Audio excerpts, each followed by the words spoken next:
Sin más, Pastor Jonathan Batres, arrancamos con este tema. Bendiciones. Amén, muchas gracias. Bueno, para mí es una bendición el estar aquí con ustedes y qué bueno conocerles a muchos y saber que han destinado este tiempo, esta hora para poder venir y aprender de la palabra del Señor, y creo que con la ayuda del Señor vamos a poder hacer esto. Deseo de todo corazón que su vida y mi vida pueda ser edificada en Jesús. Quiero comenzar con este tema que creo que es bien importante en lo que es lo que creemos nosotros. Si creemos en el rapto de la iglesia. Quiero leer lo que dice la palabra del Señor en Mateo capítulo 24, versículo 5, porque vendrán muchos en mi nombre diciendo yo soy el Cristo, y a muchos se engañarán. Y oiréis de guerras y rumores de guerras, mirad que no os turbéis, porque es necesario que todo esto acontezca, pero aún no es el fin. Porque se levantará nación contra nación y reino contra reino, y habrá pestes y hambres y terremotos en diferentes lugares, y todo esto será principio de dolores. Entonces os entregarán a tribulaciones y os matarán, y seréis aborrecidos de todas las gentes por causa de mi nombre. Muchos tropezarán entonces y se entregarán unos a otros, y unos a otros se aborrecerán. Muchos falsos profetas se levantarán y engañarán a muchos, y por haberse multiplicado la maldad, el amor de muchos se enfriará. Vemos una referencia bíblica a este evento, pero el apóstol Pablo, escribiéndole a los hermanos en Tesalónica, les dice en el capítulo 4, versículo 13, pero tampoco queremos, hermanos, que ignoréis acerca de los que duermen, para que no os entristezcáis como los que no tienen esperanza. Porque si creemos que Jesús murió y resucitó, así también traerá Dios con Jesús a los que durmieron en él. Por lo cual os decimos esto en palabra del Señor, que nosotros los que vivimos, los que habremos quedado hasta la venida del Señor, no precederemos a los que durmieron. Porque el Señor mismo, con voz de mando y con voz de arcángel y con trompeta de Dios, descenderá del cielo, y los muertos en Cristo resucitarán primero. Luego nosotros, los que vivimos, los que hayamos quedado, seremos arrebatados juntamente con ellos en las nubes para recibir al Señor en el aire, y así estaremos siempre con el Señor. Por tanto, alentados los unos a los otros con estas palabras. En esta preciosa noche, para mí es un honor el poder estar aquí con ustedes y poder disertar este tema, que creo que es uno de los eventos que la iglesia ha estado esperando, y es la ida o su partida o el arrebatamiento de la iglesia. Y para comenzar con esto, es importante tomar en cuenta las definiciones de los términos relacionados con la segunda venida de Cristo. Y una de ellas es parusía. Y es interesante porque esta palabra parusía quiere decir presencia personal, y envuelve todo lo que denota nuestra palabra presencia. Ha llegado a significar no simplemente presencia, sino que el acto por el cual la presencia se hace realidad, esta es por la venida del individuo. Y es interesante porque ocurre 24 veces en el Nuevo Testamento y en una variedad de relaciones. Por eso, la otra palabra que se conoce es la palabra apocalipsis, y usted y yo creo que estamos muy familiarizados cuando escuchamos la palabra apocalipsis. Ahora, esa quiere decir descubrir o quitar el velo o revelar, y ocurre 18 veces en forma de sustantivo y 26 veces en forma de verbo. Regularmente se usa para indicar la segunda venida de Cristo, según 1 Pedro 1:13, 1 Corintios 1:7 y Colosenses 3:4. Entonces, estas dos palabras nos dan un vislumbre de lo que sucederá. Y es interesante cómo en esta palabra apocalipsis es donde se le revela entonces a Juan los eventos del porvenir, los eventos que están ya para suceder. Y creo que una de las cosas que tenemos que tener bien en claro, hermanos, es que existirán algunos puntos de vista con relación a la venida de Cristo, como lo vamos a ver. Algunos creen que Jesucristo vendrá antes de la tribulación, otros creen que Jesucristo vendrá a la mitad de la tribulación, otros creen que Jesucristo vendrá al final de la tribulación, y otros creen, como vamos a verlo, que Jesucristo vendrá en una manera pausada, o sea, vendrá por su iglesia. Entonces, de un a otro aspecto, algo que se debe de resaltar es la venida de Jesucristo. independientemente, aunque claro, voy a presentarle nuestra ponencia teológica, pero también es importante tomar en cuenta que lo importante de esto, de lo que estamos hablando, el rapto de la iglesia, es, hermanos, el hecho mismo de que Jesucristo viene. Eso creo que engloba o eso encierra la importancia de este tema para nosotros. Y otra palabra que se toma en cuenta para definir lo relacionado con la segunda venida de Cristo es la palabra epifanía, que eso quiere decir traer a luz o hacer brillar o manifestar, y se usa para referirse a la primera venida de Cristo a la tierra en su encarnación. En Lucas 1:79 y 1 Timoteo 1:10. Pero también, hermanos, es interesante porque esta palabra se usa para dar a conocer también la segunda venida de Cristo en gloria, cuando usted y yo, pues, o la Biblia dice que todo ojo le verá. Entonces, entramos en esto. Y para hablar de esto, fíjese que creo que es importante tomar en cuenta nuestra declaración de fe de las Asambleas de Dios Mundial. En la doctrina número 13 se habla de la esperanza bienaventurada. Y esta dice que reza de la siguiente manera: la resurrección de los que han muerto en Cristo y su arrebatamiento junto con los que están vivos cuando sea la venida del Señor es la esperanza inminente y bienaventurada de la iglesia. Y por esto creo que es importante, joven señorita, y yo quiero también a usted, amado hermano adulto, joven o niño que quiere estar viéndonos o nos va a ver, creo que es importante tomar en cuenta que el Señor Jesucristo vendrá por los suyos. La pregunta que siempre creo que es importante que hagamos es: ¿estamos listos para ese glorioso momento, para ese advenimiento cuando Jesucristo venga por su iglesia? Así lo dice la Biblia. El apóstol Pablo hace mención de este evento importante. Y no es asunto de que solamente pensemos, ¿por qué solo Pablo, solo Pablo, solo Pablo? En la Biblia, como vamos a ver también, hay algunas citas, aparte de Pablo, que hacen referencia a la venida de Jesucristo. Podemos entonces como reafirmar la esperanza bienaventurada en 1 Tesalonicenses 4 del 16 al 17, donde lo hemos leído, en Romanos 8:23, en Tito 2:13, en 1 Corintios 15, 51 y 52. Entonces, esta es nuestra declaración de fe de las Asambleas de Dios. Por eso la seguridad que tiene el creyente en su esperanza es doble. Y ojo con esto, es importante. El amor de Dios que envió a Jesús a la cruz por nosotros, eso debe de venir y reafirmar esa seguridad. Saber de que en Romanos 5, del 5 al 10, hace una clara referencia a eso, pero también en los actos del poder del Espíritu Santo que causan que abundemos en esperanza por el poder del Espíritu Santo. Y es interesante esta palabra, esperanza, porque Pablo nos muestra también que nuestra esperanza no es incierta. Es tan segura como lo más seguro entre todo lo que ya tengamos. La única razón por la cual son llamadas esperanza es la promesa de nuestra resurrección, nuestro nuevo cuerpo, nuestro reinar con Cristo y nuestro futuro eterno. Es que no los tenemos aún, pero tenemos esa esperanza. Y yo creo que es importante que nosotros tengamos como creyentes, y si hay alguien que no es creyente, pero yo le invito a que tenga esperanza. ¿Esperanza en qué? Esperanza en que un día nosotros si morimos en Cristo, resucitaremos con Él, tendremos un nuevo cuerpo, vamos a venir y estar con el Señor por siempre. Y creo que eso nos debe de fortalecer en nuestra fe. Tan necesario es en este tiempo que nosotros no perdamos la esperanza. Por eso es interesante las palabras muy dignas, muy rectas del apóstol Pablo al decir que tenemos que tener esta esperanza. Pero fíjese, es interesante porque Pablo afirma enfáticamente que alejados de Cristo, los seres humanos carecen de esperanza, según Efesios capítulo 2, versículo 12. Es decir, entonces, que no tienen el tipo de esperanza del que habla la Biblia.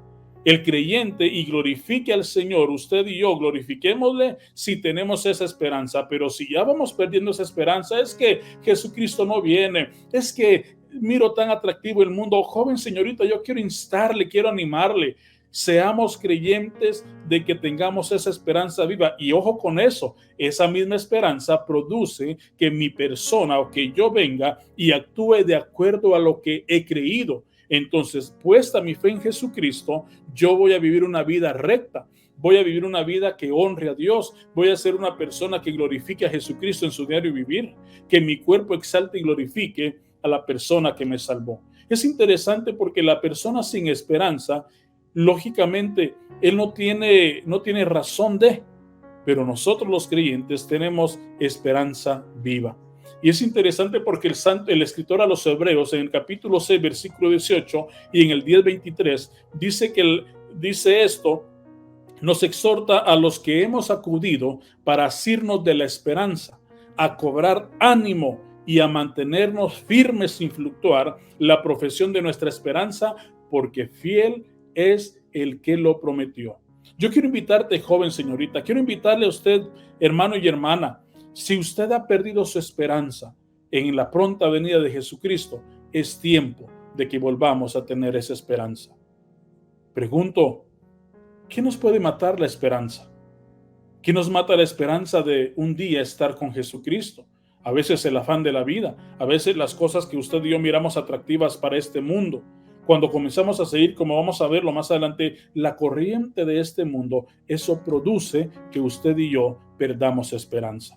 Por eso, como lo expresa Paul Minier, dice que esta esperanza no es una posibilidad vaga en el futuro.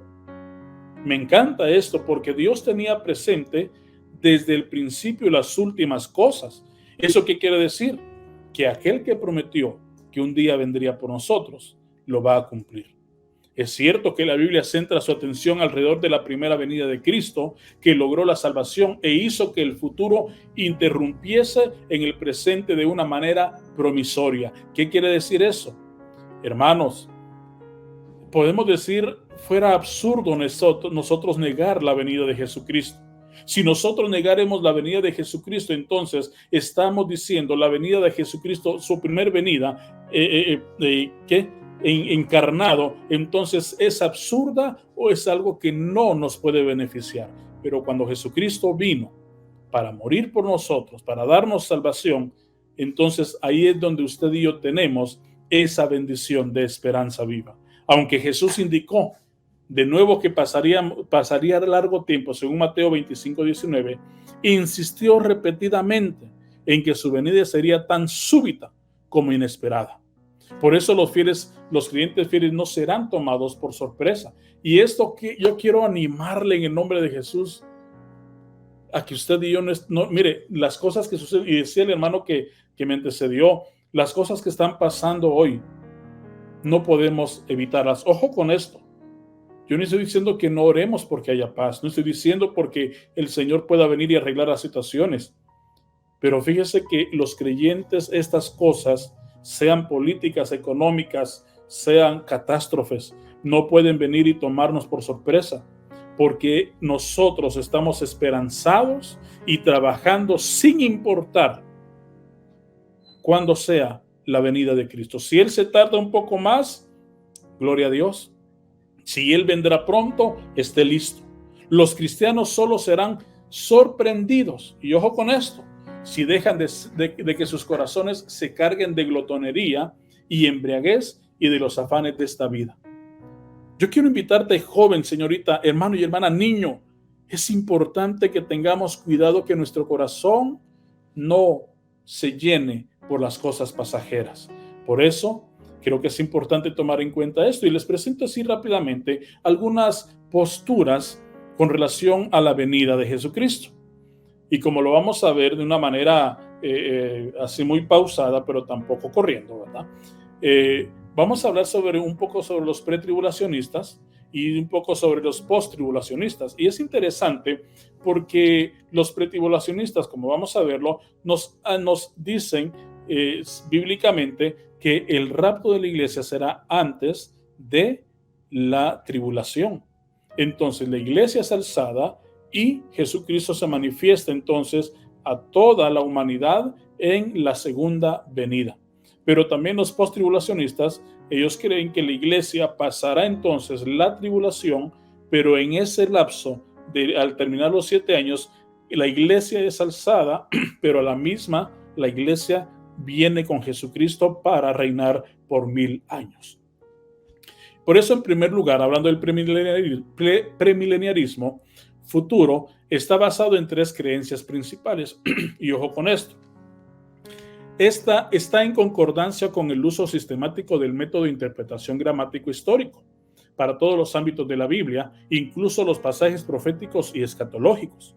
Esto significa que los pasajes proféticos deben entenderse de acuerdo con su sentido normal y natural.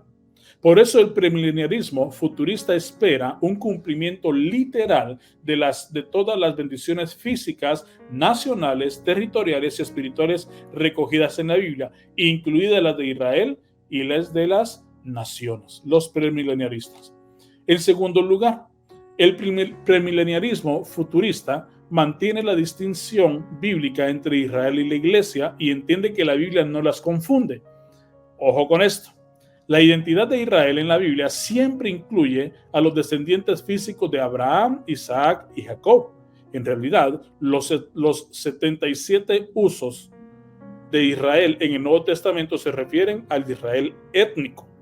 En ocasiones, el término Israel solo se usa para los creyentes judíos, según Romanos 9:6 y Gálatas 6:16, pero nunca para hablar de una comunidad espiritual independientemente de su etnicidad. Asimismo, a la iglesia nunca se le llama Israel. Por ejemplo, en el libro de los Hechos, Lucas alude a la iglesia 19 veces y 20 a Israel, pero jamás llama a Israel a la iglesia. Esto demuestra de un modo convincente la intención de Dios al conservar estas identidades distintas, hablando del premileniarismo futurista. Y hablamos de esto. Fíjense que el premileniarismo futurista rechaza todas las formas de teología o supersesionismo en el que se considera que la iglesia como reemplazo o el cumplimiento de las profecías, de las promesas al Israel nacional, de tal manera que elimina la relevancia teológica de Israel en los planes de Dios. Yo he escuchado a algunas personas que vienen y dicen que y caen al absurdo teológico de venir y decir que Guatemala es el Israel de Dios, y no estoy diciendo, hermanos, que seamos de bendición, pero dicen con nuestros hermanos vecinos de El Salvador, dicen Israel es pero El Salvador es el Israel de Dios ahora en la actualidad, o tal nación él es Israel de Dios. Fíjense que hay que tener mucho cuidado en eso, porque sí es importante hacer la separación de Israel étnico y la iglesia del Señor Jesucristo. Entonces afirma la gran importancia de la iglesia en los propósitos del reino de Dios, aunque espera en cumplimiento futuro de las promesas del pacto de Dios a Israel y en las naciones en un futuro reino milenial. Y tercer lugar, para poder pasar a lo siguiente, el premileniarismo futurista reconoce que las escrituras presentan un cumplimiento futuro de la 70ª semana de Daniel, un periodo de tribulación de 7 años que ocurre antes del reino milenial terrenal de Jesús, según Daniel 9:27. Aunque en esta era la iglesia se enfrenta a la tribulación en general, estamos hablando, usted y yo, un futuro periodo especial de tribulación implicará los juicios únicos y catastróficos, así como la ira de toda la tierra, según Apocalipsis del 6 al 19. Esta tribulación incluye los juicios de los sellos, las trompetas y las copas descritas en Apocalipsis. Pero eso, entonces, estamos hablando algo futurista. En este sentido, entonces, esta tribulación venidera culminará con el regreso de Jesucristo. Estamos hablando entonces de los premileniaristas. Futuristas contrasta con la creencia teológica que con frecuencia consideran esta era presente entre las dos venidas de Jesucristo como el periodo de tribulación anunciado y el reino de Dios. Por eso, hermanos, para el premileniarismo futurista, la tribulación de Apocalipsis 6 al 18 precede a la venida de Cristo y el establecimiento de su reino y el estado eterno. Y aquí pues yo le mencionaba esto, que hay unas posiciones doctrinales con relación al rapto de la iglesia. El rapto pretribulacionista habla entonces de que la era de la iglesia o la época de la iglesia, que es la actual, entonces sucederá el rapto y pasarán 7 años de tribulación y después Jesucristo vendrá en su segunda venida en gloria y comenzará el reino milenial de Cristo. Pero también el rapto en medio de la tribulación es la época de la iglesia. Entonces sucede que el rapto sucederá a la mitad de la tribulación y entonces al momento de que la iglesia es alzada, entonces al final de los 7 años vendrá la iglesia. Y por último, el rapto post-tribulacionista, que es entonces cuando la iglesia será alzada al final de los 7 años de la tribulación y de la misma manera regresará entonces en su segunda venida. Ahora, algo bien importante que creo que es necesario que lo diga y siento en mi corazón decirlo, no por una emoción, pero hermanos, tengamos mucho cuidado con llamar herejes a las personas que tienen un punto doctrinal aparte del de nosotros. Porque yo no puedo llamar hereje a una persona que venga y diga que la iglesia va a ser tomada a la mitad de la tribulación. Yo no puedo llamar hereje a una persona que diga que va a ser tomada la iglesia al finalizar los 7 años. Algo que sí nos debemos tomar en cuenta es que esperamos la venida de Cristo. Nosotros sustentamos y creemos en el rapto pretribulacionista. Antes de la tribulación, la iglesia será alzada. Además de las propias palabras de Jesús, hay muchas otras declaraciones directas en el Nuevo Testamento sobre su regreso. Esto creo que es lo que nos importa a nosotros. En la ascensión de Jesús, 2 hombres vestidos de blanco, probablemente ángeles, dijeron a los discípulos: Galileos, ¿por qué estáis mirando al cielo? Este mismo Jesús que ha sido tomado de vosotros al cielo, así vendrá como lo habéis visto ir al cielo. Por eso la segunda venida formaba parte del querigma apostólico. Y por eso dice: así que arrepentíos para que Él envíe a Jesucristo, que fue antes anunciado. A hablando de Cristo, ciertamente es necesario que en el cielo lo reciban hasta los tiempos de la restauración de todas las cosas, de que habló Dios por boca de sus santos profetas que han sido desde tiempos antiguos. Pablo también escribió sobre la segunda venida en varias ocasiones. Él aseguró a los filipenses: pero nuestra ciudadanía está en los cielos, donde también esperamos al Salvador, al Señor Jesucristo. Él transformará nuestro cuerpo mortal en un cuerpo glorioso semejante al suyo por el poder con el cual puede también sujetar a sí mismo todas las cosas.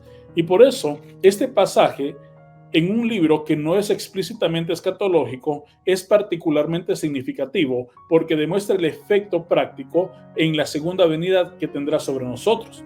Probablemente la declaración más clara y directa del apóstol Pablo sea en 1 Tesalonicenses 4, versículo 15 al 16. Dice: por lo cual os decimos esto en palabras del Señor, que nosotros los que vivimos, los que habremos quedado hasta la venida del Señor, no precederemos a los que durmieron. El Señor mismo, con voz de mando, con voz de arcángel y con trompeta de Dios, descenderá del cielo. Entonces los muertos en Cristo resucitarán primero.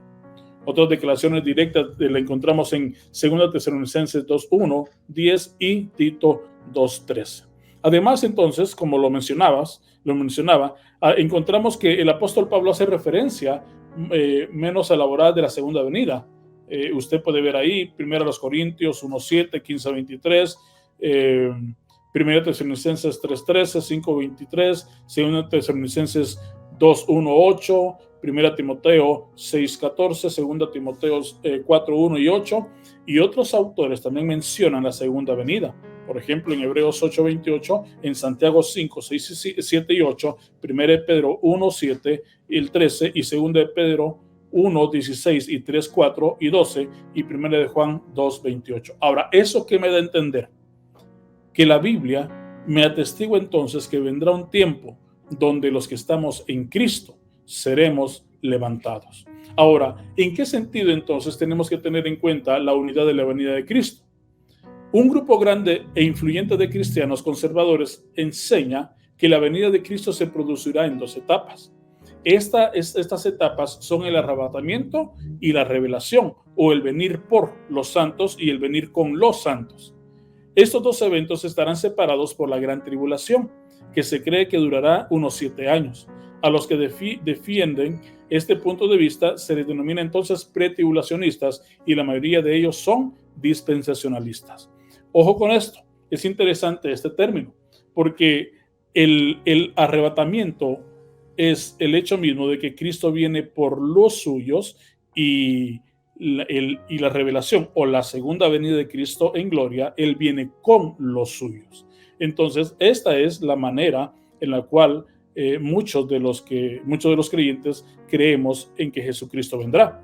Por eso el arrebatamiento, o el venir por, será secreto. Y ojo con esto. Fíjense que es interesante porque un amigo pastor me mandaba algo de este concepto de que será secreto, que comenzó en el siglo XV.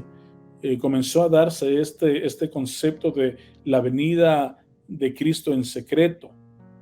Ahora, nosotros tenemos que tener muy en cuenta que la venida de Cristo, o sea, será para nosotros no espanto, sino que será confirmando su pronta venida. Por eso dice acá que el arrebatamiento, o el venir por, será secreto. Nadie se dará cuenta excepto la iglesia. Como precede a la tribulación, no existe ninguna profecía que se tenga que cumplir antes de que pueda suceder esto. Nosotros como iglesia, sí, hermanos, estamos seguros que Jesucristo vendrá. Y nosotros lo hacemos público. Él vendrá por nosotros. En consecuencia, el arrebatamiento puede ocurrir en cualquier momento, o, como suele decirse, es inminente. Por esa razón es que se menciona que será en secreto. Ahora, no el secreto en el hecho de que no se dará cuenta, porque va a haber consecuencias de esto. Pero es interesante que nosotros tenemos que resaltar acá que es inminente, cuando nadie lo espere. Liberará a la iglesia de la agonía de la gran tribulación. Después, al final de los 7 años, el Señor regresará nuevamente, trayendo con él a su iglesia con una gran llegada triunfal. Esto será un evento visible, glorioso y universalmente reconocible. Cristo después establecerá su reino terrenal milenial. Ya lo hemos visto entonces. Por eso es interesante esto, lo que mencionábamos, ¿verdad? El hecho mismo de que la iglesia, entonces, un concepto o doctrina pretribulacionista, que la iglesia es alzada, pero los mesotribulacionistas entonces dicen que la iglesia será alzada a la mitad de la semana. Y los posttribulacionistas, como lo mencionamos, que será alzada la iglesia al final de los 7 años de la tribulación. Y el rapto parcial que yo le mencionaba es el hecho mismo de que en estos 7 años de tribulación habrán muchos que van a irse. Cada uno de ellos tiene su sustento bíblico. Pero, voy a ser muy sincero, me quiero centrar en el pasaje referente al rapto. Porque la Biblia dice en 1 Tesalonicenses 4, 13 al 18, que Jesucristo vendrá. En 1 Corintios 15, 51 al 57, se resalta entonces de que Jesucristo vendrá por los santos, en un abrir y cerrar de ojos. Y en Juan, el Evangelio según Juan, capítulo 14, versículo 1 al 3, hace referencia que él dice: no se turbe vuestro corazón, creéis en Dios, creed también en mí. En la casa de mi Padre muchas moradas hay. Si no fuera así, dice Jesús, yo os lo hubiera dicho. Voy pues a preparar lugar para vosotros, para que yo entonces venga por vosotros y ustedes estarán conmigo. Ahora, de acuerdo, hermanos, a esto entonces, creo que es importante tomar en cuenta que ¿qué es el arrebatamiento? Ya para ir aterrizando, ¿qué es el arrebatamiento? Como cuerpo de Cristo, ¿cómo nos edificamos para tales acontecimientos? Y aquí le quiero dar a conocer esto. Hermanos, el arrebatamiento de la iglesia es el acontecimiento más esperado por la iglesia de Cristo, en el cual Jesús viene por aquellos que creen en él, tanto vivos como muertos. Arrebatamiento viene del griego harpazo, que quiere decir tomar por la fuerza, y Jesús viene para arrebatarnos de este mundo y llevarnos al cielo con él. Siempre que se usa la palabra harpazo en el Nuevo Testamento se refiere a trasladar a otro lugar. y ahí están las citas. Y no es espiritual, es literal. Seremos trasladados al cielo con el Señor. Por eso dice la Biblia que nuestros cuerpos serán transformados. Y hermanos, la pregunta es acá, ¿quiénes participarán en el arrebatamiento de la iglesia? ¿Quiénes participarán? La Biblia dice, y el apóstol Pablo recalca, dice que los muertos en Cristo son las almas de aquellos que murieron en Cristo, vienen por su cuerpo glorificado, hablando de cuerpo, alma y espíritu, y los que están vivos en el momento del arrebatamiento serán transformados en cuerpos glorificados. Por eso los niños pues son de Cristo en una edad de inocencia. Hermanos, y creo que en esto debemos de tener en cuenta que el Señor vendrá por la gente que esté lista y preparada. Y la otra pregunta es la siguiente: ¿en cuánto tiempo se efectuará el arrebatamiento? La Biblia dice, en un momento, en un abrir y cerrar de ojos, instantáneo, en centésimas de segundos. Y ya, como le digo, para ir pues terminando y aclarando esto, ¿el arrebatamiento y la segunda venida de Cristo son lo mismo? Esta es nuestra postura. El arrebatamiento es antes de la tribulación y la segunda venida de Cristo es al final de la tribulación. La pregunta acá, hay 4 preguntas y está la respuesta de esa pregunta. ¿Quién ve a Cristo venir? En el rapto, los creyentes en Jesucristo. Lo entendemos en 1 Tesalonicenses 4 y 1 Corintios 15. Pero la segunda venida de Cristo, ¿quiénes van a verlo? Todos los seres humanos, todos los humanos de la tierra, según Mateo 24, 30. Ahora, ¿cómo viene Cristo? Dice la Biblia, Él vendrá como un ladrón. No viene para quedarse. O sea, será algo inminente, algo que nadie lo espera. Los creyentes sí lo esperamos. Y por eso debemos de publicar a las personas que Jesucristo viene. También, pero hablando de su segunda venida, ¿con quiénes viene? ¿Cómo viene Cristo? Cristo viene como un rey.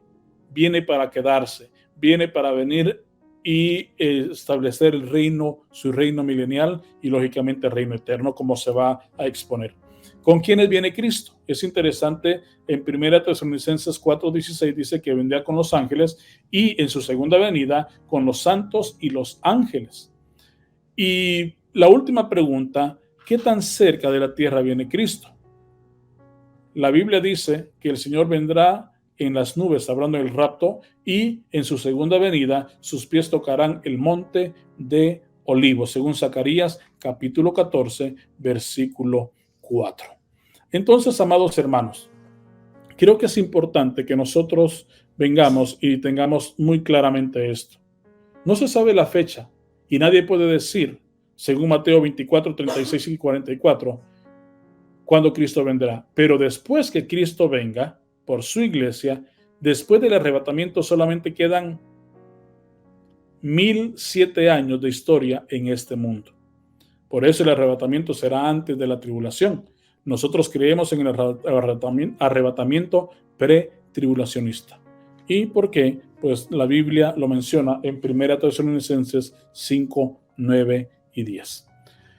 ¿Habrán señales? Sí. Claro, no del día ni la hora, pero sí de su venida inminente a este mundo. ¿La ciencia ha aumentado? Sí, hermanos. ¿Ha venido muchos anticristos? Así lo dijo Jesús y sí ha pasado. ¿Hay tiempos peligrosos? Sí, han habido tiempos peligrosos. Por la señal de la higuera, estamos hablando de Israel en el año 1948, que Dios bendiga a Israel. Entonces, estamos hablando de que Jesucristo vendrá. Pero también algo que sí es bien triste, que la iglesia está cayendo en una época, en un tiempo de apostasía. Y creo que hoy más que nunca necesitamos decirle, Señor, ven pronto y ayúdanos como iglesia a hacer las cosas bien. ¿Qué tenemos que hacer antes que Cristo venga?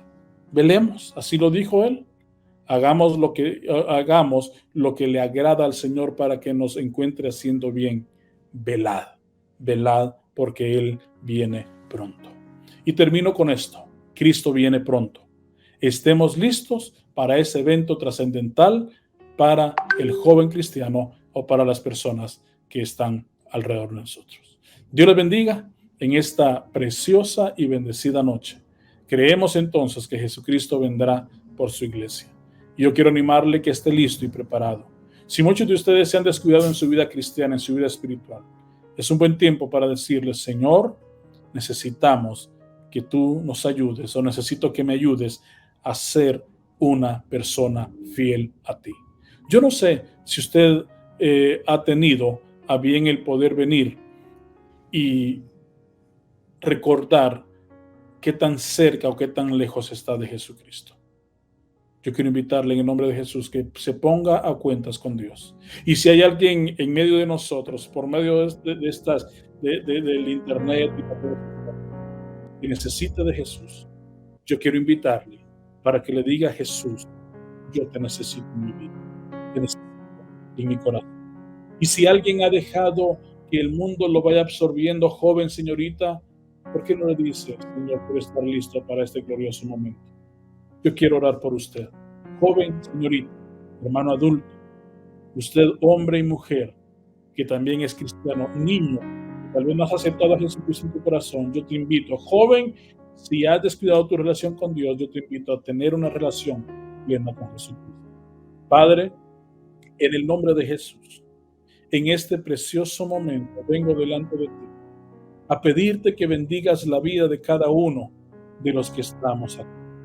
Señor, pero si alguien, Jesucristo, ha visto esto, alguien ha escuchado de esto, alguien ha visto esta transmisión, Señor, Padre, y su relación contigo no está correcta, vengo a pedirte que tengas misericordia. Señor, perdona sus pecados, perdona sus faltas. Señor, reconozco que te hemos fallado y necesitamos de tu amor y de tu gracia. Y por eso, en esta preciosa y bendecida noche, yo vengo pidiendo misericordia por aquellos que aún están pensando en venir y nuevamente tener una relación contigo. Ayúdanos, Señor. Ayúdanos, Cristo, a serte fiel. Ayuda, Señor, la vida de cada uno a que estemos listos y preparados para este glorioso advenimiento. Cuando tú vendrás, Señor, por los santos, vendrás por la gente redimida. Señor, sé que tu Espíritu Santo nos va a ayudar. Bendice, por favor, la vida de cada uno de los que están acá. En el nombre de Jesucristo, por favor, Cristo, obra en sus vidas. En el nombre de Jesús lo he pedido. Amén y amén.